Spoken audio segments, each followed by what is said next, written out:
Hi, I'm Molly Knight Forde from mollyknightforde.com, founder of the Awareness School. Today I'd like to explain a little bit about why reprogramming doesn't work.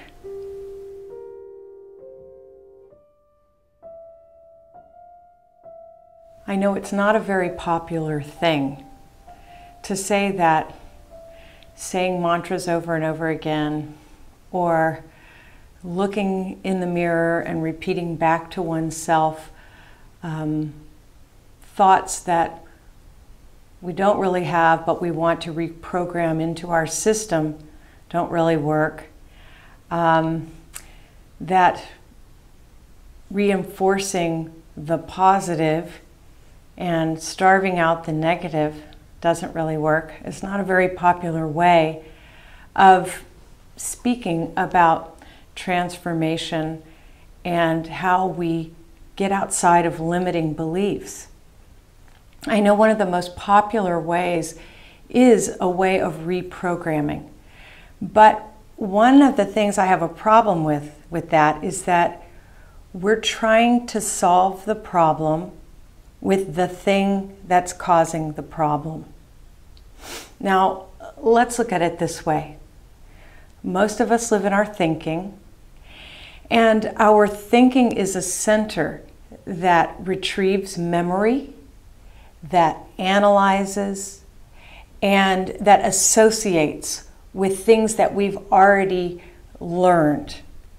So there's very little that we take in that is really objective or a brand new impression as we go about life. I know we're convinced that we take in all kinds of information, but unfortunately, all of it's through conditioned filters.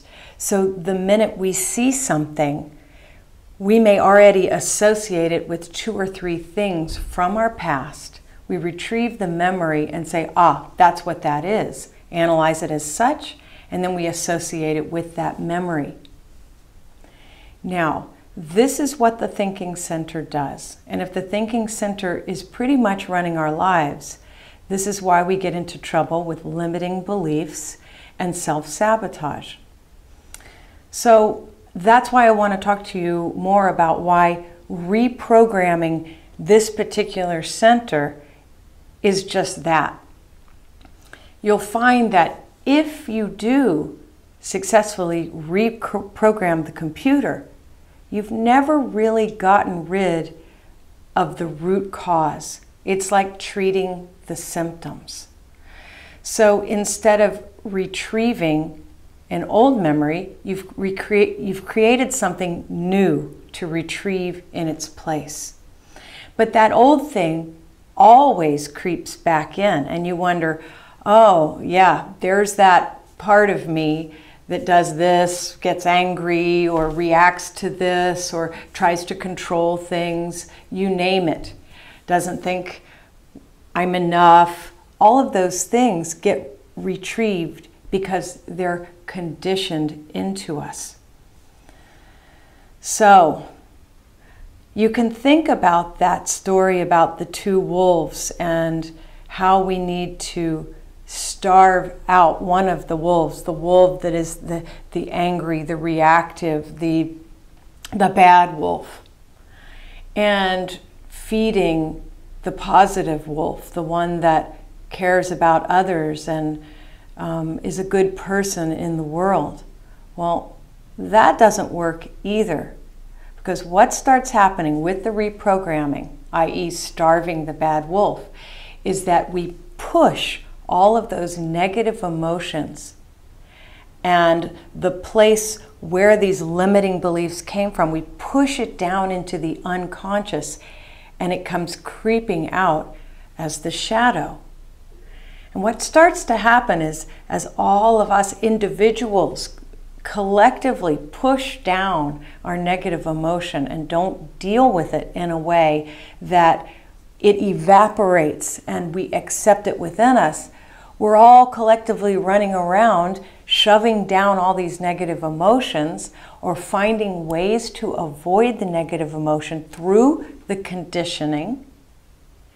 And then it starts seeping out in the collective to the point where you're looking around at the world and saying, how did we get here? The way the world is one big manifestation of our shadow. When we don't work with the shadow, when we don't experience our negative emotion and our limiting beliefs from a new place, an objective place where we take in a new impression about it.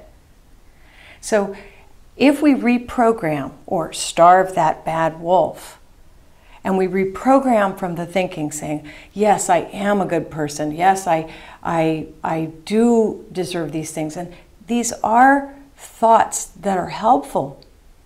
But the programming only goes so far. And it's all still sitting underneath the surface, just waiting to bubble up when we can no longer control it. So what do we do instead of reprogramming? That's why I'm all about awareness and attention, and simply to develop your attention and learn how to integrate centers that include your body, your heart, and your thinking. We start to have an integrated pool of ourselves, something that gets stronger and stronger with our activated attention. And you may find yourself, if you can, being with that negative emotion from a newly integrated place because you have worked on attention enough to catch yourself in a present moment of seeing this limiting belief from a new perspective. This isn't reprogramming, because in a present moment, we can access the original imprint. It's from a new way of seeing ourselves, and we don't have to change it. We sit in that negative emotion or that time as we're beating ourselves up, or when we're feeling extremely justified in our behavior, or we have a lot of self-pity or a lot of guilt. If we can approach these kinds of feelings that stem from our identification with a limiting belief, and we sit in it in this newfound attention, they become these incredible aha moments of self-acceptance in which we don't push away the negative emotion or the negative feeling or what we're seeing about ourselves. And when we do this, those things dissolve from the very source, from the cause. There's lots of work to be done, and I'll be talking a lot more about attention and how it can replace reprogramming. Because with the present, this is how we repair the past and undo the conditioning so that we have choice and compassion for others and ourselves in the future.